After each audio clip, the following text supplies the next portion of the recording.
I forget an intro. We're just going to get right into it. Welcome to another edition of the Ryan Show FM. I'm sitting down with the one and only Danique Liddell, who is fresh off a stint at covering Zuffa Boxing. A whole bunch of great fights that went down in Brooklyn. It's been a while since Danique has been here. Since she's been here, she's been hosting Game Mindset, a fighting chance, which you can check that out on New Solutions Network, which is now on. We have a brand new website, Danique, and also on our YouTube channel for New Solutions Network. She's interviewed some great fighters, including, of course, my dear friend Luke Kumo, and there's more in the pipeline. But let's get into this recent expedition that you took with my old friend Rick Tony and your sister into New York City to cover some of these latest fights. How was that latest trip, Danique? You know what? That trip was actually a lot of fun. I've covered a lot of fights for different promotion companies. Zuffa, this is their first time in Brooklyn. I mean, not in Brooklyn. It's their first time in Madison Square Garden. And, it was actually a really, really great time. Zuffa, shout out to Dana White, shout out to Zuffa. They treated the media very, very well. I actually did the entire fight week, more or less. They had like a cops and kids thing that I didn't do, but I did the media workout. They had like a UFC meet and greet. I breezed by that on my way home. And then the next day I did the weigh in, and then actually I did the fight. All of those days that I did, they were really good to us. I mean, they were extremely professional. I think it was the Victory Boxing Club that we went to for the weigh in. It was very, brand new boxing club. It was really nice gym. It was air conditioning, which a lot of boxing gyms aren't. And they gave us water when we came in, very professional. They started on time, ended on time. I mean, it was like really, really nice to have something so professional go down. And then at the actual fight, what I really liked about Zuffa is that they kind of kept the media all together. So we had like our own media room where we can sit there, we could watch the boxing match.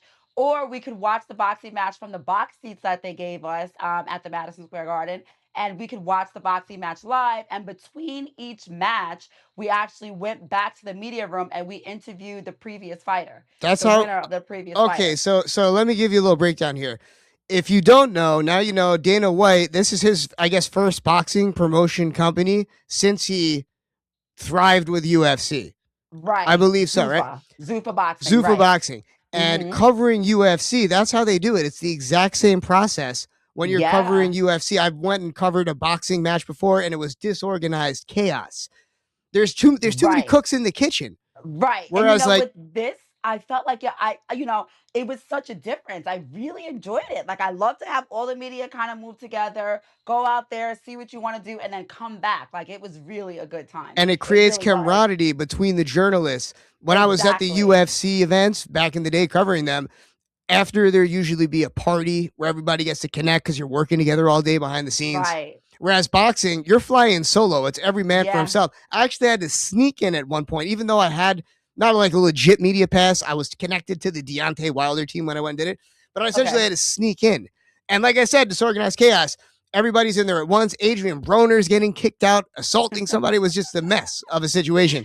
Whereas Dana White, he holds it down with an iron fist. You're not Oh messing my around God. backstage. He runs that thing like the military. And you know what? I really appreciate it. We got beverages, we got drinks, we got food. Like, it was great. Like, and the media room, I feel like the media room should have its own podcast because we were like betting, talking boxing, it was a lot of fun. I That's a really great enjoyed idea. it. And, That's a great idea for a shout out to Dana podcast. White. It was great. Shout out to my sister Deanna who covered with me. My uncle went with me, my uncle Reggie, and of course Rick from Fox Sports Radio. It was really like a lot of fun, and the team was great. I had somebody different with me every day. It was really great. I had a lot of fun. But shout out to Zuffa, shout out to Dana White. He did an awesome job, and he really took care of the media very well. He always does. They always order food, and you'll see, Danique. I'm not sure if you ever want to cover something else, but I can, say we ever want to cover WNBA, you get a different experience. Even though it's Madison Square Garden, it's different promoters, Right, so you're gonna get something different every time. And right. we're judging you guys for how. Right, I know, and that's the thing, like, they don't realize that, like, you gotta treat the media good, like, we're the ones who are coming back to, like, talk about your promotion, you know? You don't want us to say that you didn't treat the media good and we had a horrible time, like, because the more we like your promotion, the more we'll come cover for you guys, we'll say positive things. So I really do think that out of all the boxing events that I've covered in the past, I do like the way Dana put together everything for the media. Now, when he came back and we had a chance to talk with him, he said that he rated the performance, like I think he said like a C, or he really wasn't happy with it, with everything that took place, like the whole production. But I thought it was really good. But he said that he had a lot of things to go back and comb through with his production team. But again, he's been doing UFC for so long that he probably wants his boxing Zuffa to run exactly like that. And he saw holes in, the production, but I thought it ran really well. Now, I don't know if you know the answer to this, but are the Mhm. fighters under Zuffa making more money or less money? Because UFC is notoriously, holding back the money on a lot of their fighters, unless you get to the tippity top. Well, right, exactly. Well, I know that the boxers that were recently signed, Berlanga and Hitchens, they were actually paid really well. Like I heard, like Berlanga was paid like I don't know, $5 or $10 million, something crazy like that. So and Connor Ben, he signed to Zuffa, and I heard he got paid like millions of dollars too. So I think he signed these boxers. Some people are saying that he just signed them so he can like will it like kind of bring in the other boxers.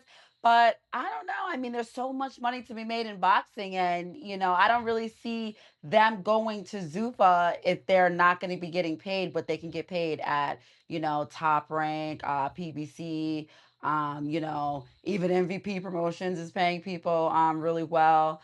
And Eddie Hearns. So, I think that they're not going to not sign to Match from to sign to Zuffa if they're not getting paid well. Well, I just got the bottom line. I did a little research, aka I asked my Mhm. AI, my chat GPT, which I know so many of you You're hate. so funny with that. But I know, everyone hates it. But you know what? You asked the right way, and it works. And what it says, Right. the bottom line is Zuffa Boxing appears willing to pay recognizable boxers considerably more than UFC fighters, but the enormous 15 million type deals are exceptional Saudi-backed super fights, not Right. the standard Zuffa salary. So it does not necessarily pay more. And like you Okay. said, Eddie Hearn publicly claimed that the offers were low. Right. But you know what? Turkey Al Sheikh was actually in the building at this fight at Madison Square Garden, and Ra was on the promotion of this as well. So he promoted this fight. It was a mix with Zuffa. So who knows if he's going to be like promoting these fights with Zuffa, in conjunction to be able to make sure those persons are paid.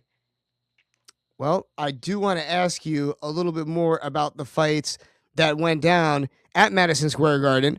So I'm going to kind of leave it up to you here to give me the lowdown. We know the main event was Berlanga versus Butler, which Yes. ended in a seventh round TKO.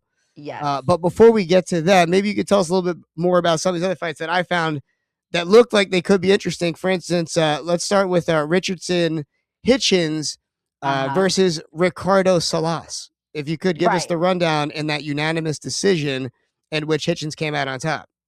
Right. So that match was actually really really good.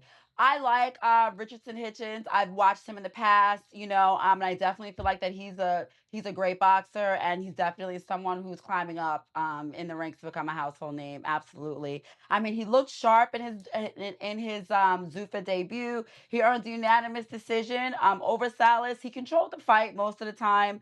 From start to finish, actually, I felt like he controlled the fight. His footwork was really good. His jabs were amazing. He landed crisp shots. And I saw him like really working with the counter right hands a lot.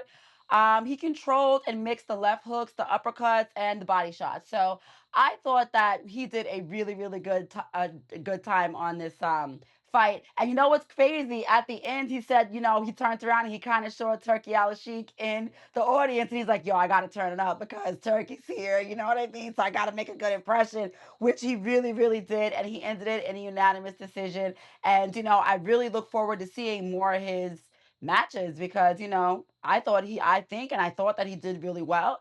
And he did actually end up calling out Brian Norman, Devin Haney, and he also called out Ryan Garcia. Now, Devin Haney and Ryan Garcia already have matches that are supposed to take place. So I think that he would probably fight Brian Norman first. If he wants to like go right into a match and not kind of wait for their matches to be over and recover and all that stuff. Which Brian Norman, that would be a good matchup for him. I at the press conference, I didn't get a chance to ask him because when I was at Shakur Stevenson's press conference a while back, a few months back, him and Keyshawn Davis got into like this major viral moment where they were going back and forth, and the numbers actually did really well on my page. But yeah, he was saying that he kicked Keyshawn, and that Keyshawn was dropped before and all this other stuff, and he wasn't dropped. So I would really like to see that match, take place too. But he didn't mention Keyshawn, and I was just wondering if he, would be interested in fighting Keyshawn Davis, because they got into that big, kind of controversial thing there at Madison Square Garden previously. But all in all, that was a great fight. And you guys got to go to my boxing POV on TikTok. I wish we could just play audio right now, but sift through. There's so much great content that she made. I like the behind the scenes content you did too, Danique. Yeah. Just a lot of fun. Now, I know I'm probably going to butcher this guy's name, but not Jalil Hackett, who defeated Sergey Derachenko, is it? Mm-hmm, mm-hmm, mm-hmm. Oh wow, I actually got Yeah. it. Okay, yeah, Yeah, you're right. all those extra letters that do they even really belong? But Jalil Hackett defeated Derachenko in a unanimous decision. Could you tell us more about that fight? Yes, Jaleel Hatchet. I was definitely looking forward to seeing that match because I have watched like a match or two of his before, and I thought that he was a good boxer. Another one who's really coming up in the ranks. But this was actually his toughest match yet. And then when I did ask him at the press conference, he 100% agreed, and he passed it. I mean, to me with flying colors. He outboxed this veteran opponent of his who was 20 years almost his senior. His speed, his ring IQ, it was just really impeccable. He earned a unanimous decision, and he put the middleweight division on notice. So, I'm definitely looking forward to seeing him. And, in this fight, he actually moved up to 160, and it looked good on him. So he fought at 154 before, I know, in the match that I saw, but it was hard for him to make weight. He was talking about that. So he said that he wanted to move up to 160, and in this match he did. And, it was a really good match, and the weight looked good on him. He looked like was really controlling the match, and he was able to handle the weight. So I thought it was a great job. So Shout out the to him. would you consider the main event a disappointment as Edgar Berlanga defeated Stephen Butler with a seventh round TKO? No, not a disappointment at all. That event was actually really, really good. I loved it because Edgar Berlanga actually came back. He's coming off a loss from his last fight, and he's been off for a year, and he really came back in a masterclass style. Like, I really enjoyed that match a lot. I really, really did. And how far do you think Berlanga is going to go at this point? What's his ceiling? I think the sky's the limit with Berlanga, to tell you the truth. As long as he keeps working, he stays focused. I really think that he's definitely, gonna become more than a household name, but like a top face in boxing, to tell you the truth. That match was really, really good. It was explosive. There was a lot of slugging back and forth. If you were looking for a match where you were just gonna have two opponents going at each other, that's what you really wanted to see. It was really, really, really a good match. Berlanga improved a tremendous amount since the last time he fought, when he fought against Siraj, where he lost. He did get knocked down in the second round by Butler with a late shot. But in the middle rounds, he came back, and he regained control of the fight, and he applied pressure. He landed a lot of body shots. He was really good in this match. He really was. And Butler, he really basically got beat up. He wouldn't go down. I feel like if Berlanga had a little bit more power, he would have been able to really like get the knockout earlier. But you know what I thought was really funny and interesting in this match is that the referee ended up getting knocked down, which the whole crowd was like, "What the hell happened?" Real quick. I didn't know if Berlanga knocked the referee down or what happened because it was so fast. But they both ended up going down in that seventh round, the referee and Butler. And it was Wow. really funny, but Berlanga ended up getting the TKO, and it was a great match, and it was a really great comeback. Berlanga's from Brooklyn. It's Madison Square Garden. He's redeeming himself. The Knicks just won. I was really satisfied with that match, and I definitely want to see more from him. At the end of his match and during the press conference, he did call out Mungia, so that's who he wants to fight next, and he wants to make that match happen in London, which I think would be really good, and we'd love to cover it, of course. And he also called out Connor Ben, Jamal Charlo. Caleb Plant, if he's still active. I haven't seen really Caleb Plant do much, but yeah, I mean, whoever, any one of those fights would be a really good match for Edgar Berlanga. And moving forward for Zuffa Boxing, is there going to be a fighter that's going to put them over the top, or is it already inevitable given that Dana White is behind the promotion? You know what? Dana White actually talked about how he was 2 years ahead of schedule as where he thought he was actually supposed to be. So, they've only been out, I think, like 6, 8 months, something like that. And, he said that he's 2 years ahead of schedule. And look, we're already where they're at, like signing these really, really big acts. I mean, Shakur Stevenson is signed to him now. He's like a huge name in boxing. This was a great match that he just put on. I think Dana White is with Zuffa Boxing is gonna really become a top promoter in the boxing industry, especially putting on matches that he did and doing good matchmaking and bringing in the stars of boxing. And moving forward, Danique, in terms of Zuffa, do you see it like revolutionizing boxing in any way, like the way UFC revolutionized MMA? I know it wasn't really that mainstream, but MMA was going on forever. Do you think that they have the influence, power, and I guess like just overall having Dana White behind that organization? Do you think it really could become the number one promotion in boxing? I think that it could become the number one promotion. And what Dana has on his side is that he has the youth on his side. A lot of people watch UFC and don't watch boxing. So I think with Dana White being a UFC giant, being like the face of UFC, being UFC period, I think that he could bring that audience into boxing. And I think that would ultimately give boxing like the boost that it needs to continue to be like a household sport again. Looking forward to seeing that happen because you know what? Everybody, including our friend Radio Raheem, is such a fan of the celebrity boxing, and I enjoy it. But I got to say, I miss me some real serious fighters when it was respected. Absolutely. When it wasn't, just the whole idea of celebrities boxing is just kind of silly in itself. But at the same time, I also understand the entertainment value. And behind the scenes, you're going to be excited because we're actually putting something together. We have to apply for a permit right here in Watermill. Not sure if we're going to get shut down.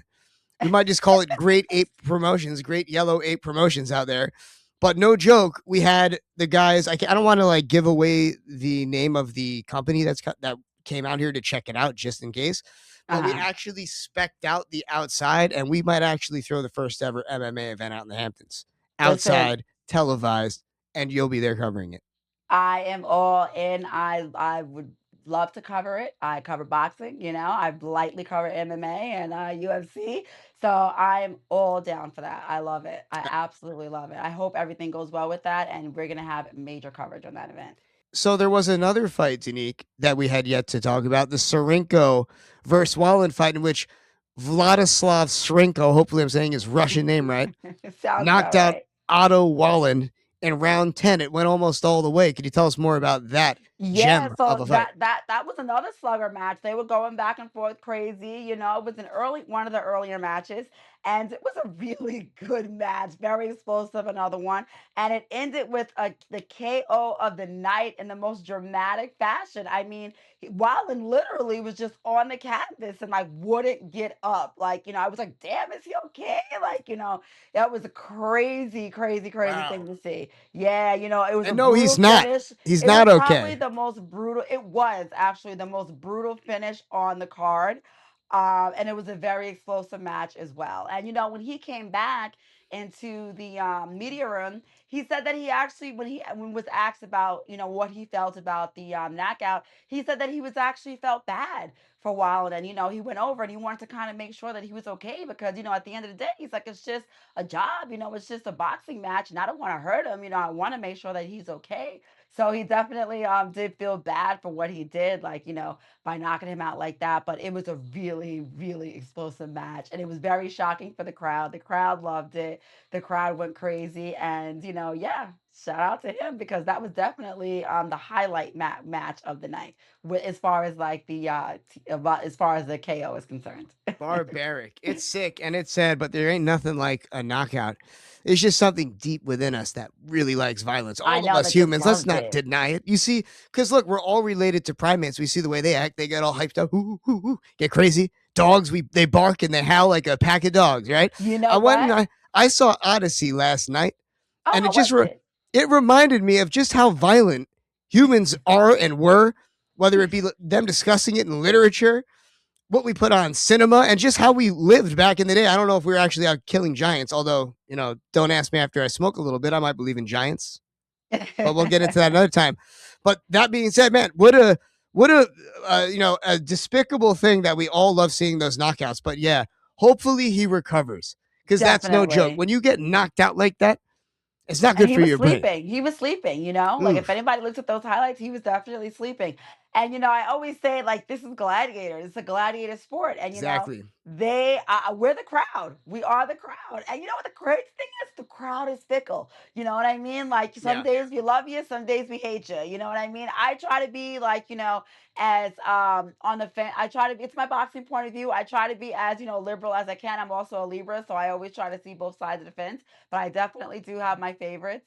So that's one thing. And I always try to just see the other person, like, well, maybe it went this way because of XYZ, like, I don't try to be Yeah. like so mean, but I'm absolutely the crowd, and the mob is fickle. So it is Wow. what You it is, don't meet a lot of ladies like that, listeners out there. And you should go to my boxing POV to get in the DMs of somebody who clearly doesn't want conflict. Shouts to you, Danique. And everybody go to my boxing point of view. I can't stress enough. I got to keep saying it throughout the show, because that's where the great Danique Liddell content lies. It's one thing for her to be on the radio and recap these things, but she's right there on the spot at MSG, speaking to all of these boxers, getting content as it happens on the spot and putting it out on TikTok. So go check out my boxing POV. If you're a Yes, real boxing yes. fan, you'll enjoy it. And then you get to kind of put the visuals to what we're talking about as well. Right, right. So you can get, what's going on at the post conference, who's going to be the call outs, what are the boxing matches that are coming up, the potential matches, what's the buchinches or what's the gossip, going on in Wait, the what did you say? The industry. borchiches? How do you say it? Buchinches. The Yes, borchiches, man. Okay, I gossip. say. Let's start saying What's that. the buchinches going on in the boxing industry? And it's just it's a great place. We like to be all inclusive at my boxing POV. And it's really some great comments. You got like a lot of arguments going on in the comments, people's opinions. It's great. It's a great TikTok channel. We're going to go to a quick break and talk about the final two fights that went down. This is also going to appear on Borchiches, aka What's Going on Fox Sports Rochester. You're listening to the Ryan Show FM, Game Mindset, and of course, my boxing POV, Danique Liddell in the That's building, and right. we shall return.